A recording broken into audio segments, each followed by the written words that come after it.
All right. So everyone is telling me in my chat that this is super spicy and we need to watch it.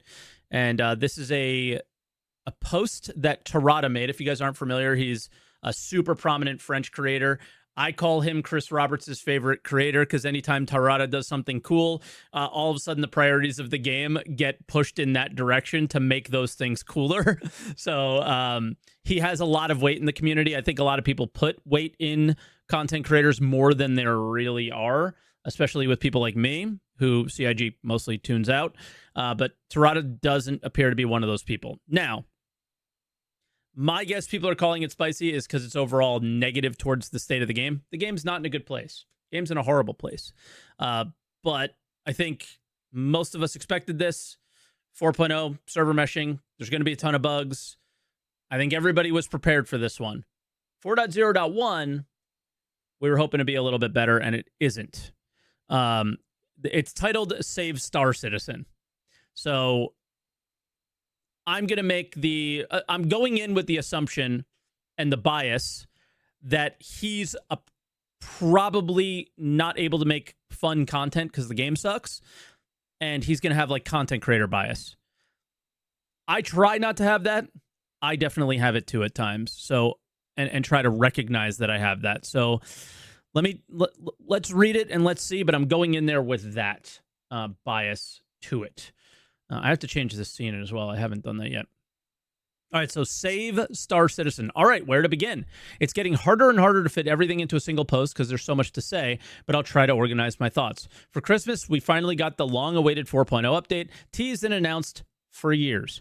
After all this waiting and all these delays, multiple Citizen Cons hyping it up and showing the world how this patch would change everything. Meanwhile, we've all been struggling with the game since 3.18.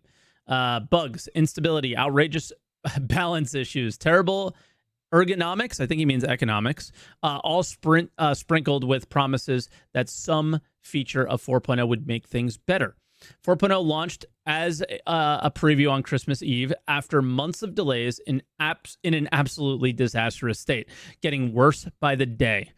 Yeah, I mean, that's what happened. It started out like the first 2 days pretty epic, I think, but after that, it was not. Right away, are we angry at the state of the game, or are we angry at CIG's communication about what the state of the game would be? I feel like if we talk to developers within the company of what expectations should have been, they would have been much lower and they would not be this high. Who's setting these expectations? Community managers, Jared, the marketing team, and the videos, right? That's the problem, in my opinion. If we set the expectations right, we wouldn't feel upset. A large portion of the community could barely log in or was stuck in prison. Major game-breaking issues surfaced, and we had to wait over a month for 4.0.1, which was supposed to bring important fixes and quality-of-life improvements. Over 100 fixes, apparently, right? I can't find the exact source now, but I'm certain I read this from a member of your team. Even Chris Roberts' latest message was reassuring, with good intentions for 2025, focusing on quality of life and bug fixes. And then the first patch didn't fix anything. You want to know what the most frustrating thing has been? Is that they put out these things are fixed. They weren't fixed. Then they called them potential fixes. They weren't fixed. And then they pushed the patch live and didn't list any of the fixes and said over 100 fixes. That's bullshit. That's bullshit. And not cool at all. And now 4.0.1 is live, and it's somehow even worse than the previous version. Honestly, we should have seen it coming. Unlike what I saw on Spectrum, 9 to 10 times more stable. I'd laugh if it didn't mean so much to me. Yeah, when Waka said that, I was like, what are you doing? Stop talking. Stop talking. Like, even, yeah, Tarada says too, the PT was empty. Nobody played on it. Nobody was playing. You had 3 different versions of the game going on at one time. I would regularly have single-digit players on the server that I was playing on, and a total of 100 in the entire shard. You were never actually testing anything. Most of the issues came around concurrency, and you tested none of that in the PTU. From the little I did, I immediately ran into the same bugs as in the preview version. I analyzed every patch, and I found no major fixes, no significant quality of life improvements. That's disingenuous. There were definitely fixes, definitely of quality of life improvements. Some things worked. Very few, though. So I think he's exaggerating here, but there were definitely some fixes. Not the ones that were needed, though. And I think that's what he's trying to imply. Just things we didn't ask for or secondary fixes. Okay, I'm reading it now. Okay, I'm slightly exaggerating. But seriously, there were only 2 to 3 worthwhile changes, and they weren't enough. Agreed. As for stability, how can you possibly assess that when the PTU has a few hundred players at most, while the live servers have tens of thousands? Yeah, it's dumb. Absolutely dumb, and not the way to do it. I don't have your internal stats, but I'm sure they reflect what I see on Twitch, YouTube, and the community comments. Everything is a disaster. People are losing hope. Even I, Tarada of all people, find himself questioning things sometimes these days. Now, if we take a step back, some things are obvious. 4.0 was never going to launch perfectly, not with everything it introduces, and in some ways, it's half success. Before going any further, I want to acknowledge the developers' work. They did what they could under the circumstances, and in many ways, they succeeded. Server meshing works, and Pyro is stunning. That's all 4.0 was ever supposed to be. 4.0 was the tech shift. The tech is there, right? So let me be clear. My criticism here is directed solely at the higher-ups, the decision makers. Let's go. How are me and Tarada on the same brainwang? Like, who would have thought this would have been all these years? Chris Roberts' favorite streamer. We're literally talking the same things every day. Start eating baguettes. I had a baguette the other day. Maybe that's why. Now we've set the stage. Let's get down to business. Yes, this is a rant, but I'm trying to be constructive by providing arguments and solutions. All right. The release of 4.0. Releasing a major patch right before going on vacation was probably the worst decision you could have made.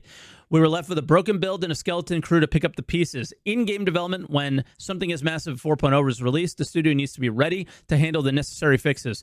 I'm not inside your company. I don't know all the details, but 4.0 should have probably been released in January with the full team ready to quickly patch all the issues from the start. Tarada, you're from Europe. How long do the French go on vacation for? After the holidays? Is it a long period of time? Because I know that 2 weeks about the studio wasn't fully, so that's the official holiday at a job would be 2 weeks. But if you also have holiday time, you can take more after that and extend your 2 weeks into 4 weeks, right? You can extend your 2 weeks into 4 weeks. That's what some developers were doing. So, we know DJ went on vacation. We know Zach went on vacation. And they deserve these vacations. But people are doing it around this time because they can extend their vacation, take the break they need, and refresh. So I don't think everyone was at the studio in January is all I'm saying. And I think that's why 4.0.1 is kind of crap, is not everybody was working on it and not all those necessary fixes were in. I've been talking to a lot of people and it's like, that sounds like what is the beginning of the year was, I need this guy, but he's not in. I need this guy, but he was sick, and so on and so forth. So doing it at the beginning of January, I think we would have had the same result, is basically what I'm trying to say. That alone would have massively reduced the frustration of waiting for fixes. Yes. Now, how much money did this make CIG? Not saying this is a good thing, but I think CIG made this decision because at the end of the year, at the end of the tax year, bam, they made a big chunk of change right before the year was over. So I think that was weighing into the decision making, and that's not good for us. That sucks. Another option would have been to release it earlier, say early November. That's obviously not an option because its stuff wasn't ready. I have a hard time believing there was nothing you could sacrifice to launch on time. If you think about it, the mission refactor was one of the biggest issues in this build, and yet the devs working on it spent the year on dynamic events, I'm sorry to say, that no one cares about. And it continues with 4.0.1. He's 100% right about this. There's no denying that while some devs are working on the mission refactor, others were working on Save Stanton. Could this have gone a different way? Not a game developer, neither's Terada. I would love to know if there was something that could have been done better, right? We heard Chad McKinney talk about the transit refactor and how he would have done it differently had he had the opportunity to do it again. You know, would CIG done this differently? I would guess yes. It wasn't a priority. Save Stanton, Fight for Pyro, and failed Blockade Runner event. I don't even remember the name of none of these were necessary.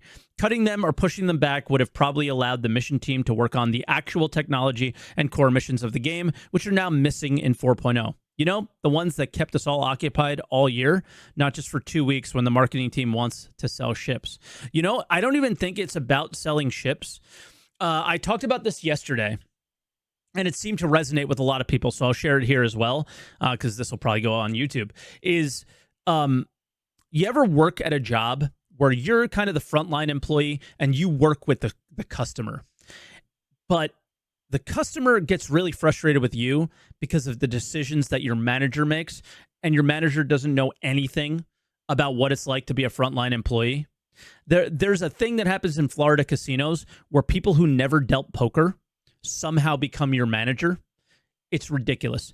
And they don't have any understanding of what it's like to do your job. And that is like a requirement to be a good manager. And I feel like that's what's happening at CIG, is you have all these developers given priorities to please some sort of internal metric that doesn't matter. And that's why you end up with Save Stanton, Fight for Pyro, and Blockade Runner. We all jumped in the game to play those. And this internal metric is the number of players concurrent. And in the current state of the game, that doesn't matter. Outside of a situation where you want to test things at scale, having those events running doesn't matter to us. To their bottom line, I don't think nothing. It's had a negative, I think a net negative impact on the player base. Maybe it has a positive impact on people playing.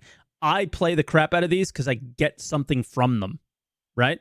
I enjoy doing the missions, not because I enjoy doing the missions. I enjoy doing them because I'm getting something at the end. We don't get anything at the end of any of the other missions. So they're trying to get concurrency. The first, what was the Overdrive, it was called? Wild success in terms of concurrency. Every week, people that would never log into the game did. People were getting together with their org mates. And then CIG went, light bulb, concurrency is higher. It looks better. The marketing team's happy. Chris is, like that kind of thing. Let's do more of this. No. Make the game. Then do this. And that's what Terada's arguing here. And he's right. But I think it's this weird, stupid thing that they're trying to please, not us. And their whole existence should be to please us. And it's just not what's happening. Marketing. Stop advertising Star Citizen as if the game's finished. Your marketing is us, the players and content. I don't know why he says content creators. That's weird. If you want, like the content creators are your marketing. Not as much as you would think, I would guess. Like how many referrals does Terada have? How many referrals does Morph have? How many referrals does the Star Citizen YouTube account have? I imagine there's a drastic difference. If you want money, there's only one solution. Make Star Citizen playable as quickly as possible so word of mouth can do its job. He's 100% right about that. The best marketing is content creators when the game is good, because it's free. But the game's not good. So using us as marketing is not a good thing right now. You can all run the dynamic events in the world, release 500 ships at IAE, sell the Atlas for $400. It won't matter. You have the numbers, you see the data, you know very well that 2024 was a partial failure masked by PR. 100%. Stop posting pretty tweets as if everything is fine when half the player base can't even log in. That one I have a hard time with. A lot of the time that is like screenshots of players in the game and highlighting community stuff and engaging with the community. I think that's okay, sort of, but I get what he's saying there. And one of the things I always thought is the Twitter account should be like, hey, we know that you guys can't log in. We're working on it, right? Stop giving us polite non-answers on Spectrum saying there was no wipe in 4.0.1 when we've lost everything, ship components, weapons, everything. Not everybody has lost everything. A lot of people lost a lot of things. And, that is horrible. And he's, again, right on that. Major issues. I really, truly feel like the people making decisions don't play the game. That is not a feeling. It is a fact. I genuinely think they should have spent their Christmas break just playing Star Citizen instead of whatever else they did. I'm sure they wouldn't have lasted 2 days before calling everyone back to fix major issues. Instead, we're here a month after 4.0's release with 4.0.1 supposedly fixing a ton of problems. Nope, that's a joke. I think if they were forced the way Terada probably feels forced because it's his career to play Star Citizen, then yes, I think the priority of what bugs get fixed would be different. I think when a patch gets released would be different. But like most of the world, nobody plays this game. Because why would they? Right? They're all waiting on the side, waiting for somebody like Terada to say it's good. Persistence. We've been losing our ships, components, and in-game weapons with every update for years. Are you aware of that? I can answer yes. They are definitely aware. And I don't know what they're going to do about it, but they're 100% aware, and the people who need to be aware are aware. Do you think another full reset makes a difference to us? You're absolutely right. It doesn't. At least with the full reset, we don't get our hopes up for nothing. I started this account with 1 million something credits. I was able to buy some weapons and armor in game. I was able to play. A full reset, I think, again, his dedication to Star Citizen is showing, where the guy who plays nights and weekends for an hour, if he's lucky, has not made the progress that Terada has. He doesn't have 5 contested zone ships, or you know what I mean, that he lost. So that person rolling back would be way more significant than to somebody like me or Terada. A rollback is content for us in a lot of ways. If you plan to keep patching the game regularly without driving your players insane, I'd say this persistence bugs should be one of the first and most important issues to fix. 100% right. Agree with that. Couldn't disagree at all. Keeping our progression has to be a main thing that they do. I love my C1 Spirit's ass. Okay. But I'd rather not just see just that every time I summon it from my fleet manager at the space station. What is he talking about? Do you know this bug only happens when calling your ship from the station's main terminal, but not from the hangar menu? So the solution is simple. What is he talking about here? Have a secondary ship of the same size as your main one, claim it, spawn it to access hangar, go to the hangar. What is he talking about? Oh, that specific ship, half the ship spawns? I didn't buy it, so I don't know. He's talking about the ship spawning in the floor. Gotcha. Yeah, it would be nice to fix that. I'll just skip on to the next one. Missions. Objectives not registering and markers failing to appear. These are critical issues. I've talked about missions already in this post, but seriously, this deserves a post of its own. Elevator. Maybe it's complicated to get elevators working properly in 2955, but it's time to invest the necessary resources into fixing them. I know the transit refactor was supposed to be part of 4.0. Where does it stand now? DJ Bunton is the one who's supposed to be doing that. And he has been only posting that emote every time we talk about the transit refactor. So don't know what's going on. Balancing. You've talked about immersion and player investment in your Vision 1.0. as well as punishing death mechanics. Yet for ages, time to kill has been ridiculously low, and now more than ever. Ooh, that is a very debatable topic, right? It depends on who you talk to for that one. One of the biggest problems with ship combat was extremely high time to kill before master modes. Small ships, extremely high time to kill before master modes, during master modes sometimes. I'm gonna like back off on that one. I don't know how that is and if it should be good. The game's balance feels like a game of Russian roulette. Nothing makes sense. And for years, we've been told to wait for master modes. Then they'll fix the balance. Yeah, no. Well, master modes is here, and every multi-crew ship except for the Polaris is a sitting duck in PvP. Fighters get blown up in 1.5 seconds by shots from behind without even knowing where they came from.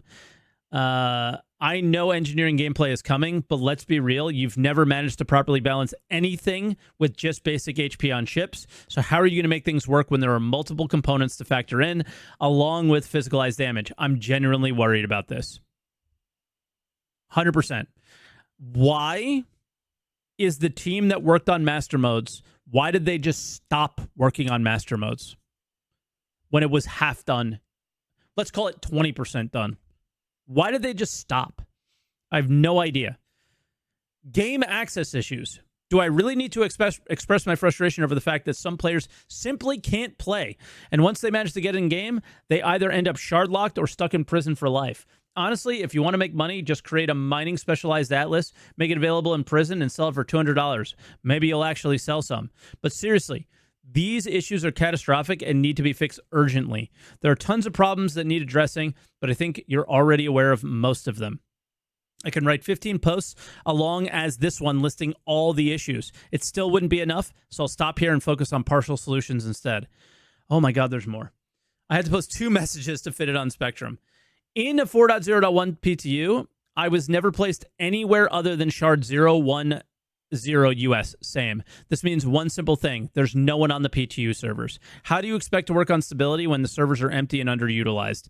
Brings me to a major issue with the PTU. What exactly does it offer to the players who take the time to act as lab rats? Nothing. Not true. Not true at all, and not fair at all. Okay? That part is not true and not fair. I had an issue where, listen, Save Stanton Chapter 2, Phase 2. We both agree that we shouldn't even be doing these missions. But I had an issue where I could not get missions done. If I failed a mission, it failed. And it was gone, and I never had another priority mission again. I hammered it. Issue council reports, messages sent, posts made, and it got fixed. And now people are playing Fight for Pyro and maybe enjoying themselves. I'm not going to lie, I actually enjoyed myself today. And the reason they are enjoying themselves is because of the time some of us spent on the PTU. While overall, the general experience is still dog shit, that it did not fix nothing. Okay? It didn't fix nothing. That's not fair. And I have to stop and say that that's not fair at all. And some things did get fixed. Not everything. Back in the day, everyone had access to all ships, especially the new ones. They gave players the opportunity to... Oh, so he means nobody gets a reward for acting as lab rats? I don't like that idea either. Guess what? You get a reward for marking the most bugs as duplicates. They give you a ship for that. Do you know what people do now? They mark everything as a duplicate, and it makes it impossible to use the issue council. Fuck the rewards. Fuck the rewards. Have your actual QA playing the game, right? That's what we need. Secondly, reputation. I literally take hundreds of hours of gameplay to rank up certain reputations. Do you really think players want to grind hundreds of hours on the PTU for reputation that won't even carry over? Give us reputation game multiplier so we can access all the content, or simply set all reputations to 100% upon login. I like the bonus better, because then, maybe there's an issue with gaining rep and the missions popping up or something like that. Not only would this help you find bugs, but it would also motivate us to test we wouldn't otherwise have access to on live without investing hundreds of hours. And it's actually quite useful to do this before committing that time on live. How about this one? Mr. Terada probably gets the cool ships to test in the PTU before they come out, right? Everyone should have the new the Fortune should have been on the PTU for everyone to test, everyone to see, and everyone to say that it's not good enough before it ever comes out so they can make it good. I could have also mentioned the RSI subscription, which could easily be offered to players who have certain amount of time in the PTU, giving them free access to upcoming patches along with the usual sub perks. Don't mess with their money, Terada. Don't mess with their money. You are no longer Chris's favorite. Hurry up. I think you're starting to feel it. The community has had enough. What was supposed to be the patch of the decade for Star Citizen is turning into a nightmare. I still believe in Star Citizen, but I've never questioned myself as much as I do now. The criticisms from skeptics is getting harder to counter, despite all the promises made at CitizenCon. I wonder if he's talking about me a little bit. That'd be funny. Play the game, test it yourself. It's not up to us to do all your dirty work. So true. Some bugs shouldn't have been in the game for years. Step up, make us forget this mess, and do it fast. Thanks in advance, and thanks for reading. Apparently, Niku responded to this. Let's see. It's probably thanks for your valued feedback. Let's see. Thanks for your feedback. While I can't dive into specifics on each topic you listed, Alpha 4.0.1 brought a substantial list of fixes and quality of life improvements that you said were fixed but are not. You didn't fix the Atlas. You didn't fix a number of other things. This is such bullshit. It's so annoying. I'm so tired of your shit, people. Stop doing this. You listed 100, but I bet you if you listed 100 out of them, I can find 50 that were not actually fixed. That said, we know there's still a lot to address, and we're right there with you. Oh yeah, we feel your pain. This is something that for sure is a part of their like training. That just agree with them, right? And then it'll make them feel better. This is just the first of many patches planned for this year with a strong focus on playability and quality of life, and we're looking forward to sharing more as soon as we can. We're also fully aware of the ongoing issues impacting the experience, especially transit-related problems, and resolving these remain a top priority. We'll have everyone updated as we roll out further fixes. Guess who said it was a top priority before you ever put out 4.0? The people who actually work at your company, yet you still put out 4.0. What a joke. On that note, we're releasing another hotfix today, which will be combined with yesterday's. Once testing wraps up, hopefully by tomorrow, unless another one is needed, these fixes will go live and improve stability and support continued development. I will say the hotfix patch did improve things for me. And then he's just replying to somebody saying can't provide details. All right. CIG, you will make a ton of money if your game is fun. You'll make a ton of money if your game is fun. Your game isn't fun. Your game isn't just fun because there's a ton of bugs. Your game isn't fun, and you prioritized making money before your game was good instead of making your game was good. And this is your bed, and you're going to sleep in it now. You're sleeping in it. Nobody feels bad for you. That's how it is. You made these decisions. You made these decisions. Do not get mad at us because of this. You made these decisions. When you have people like Terada mad at you, that speaks. That speaks. And that's all you need to know. I hope 4.0.2 is good.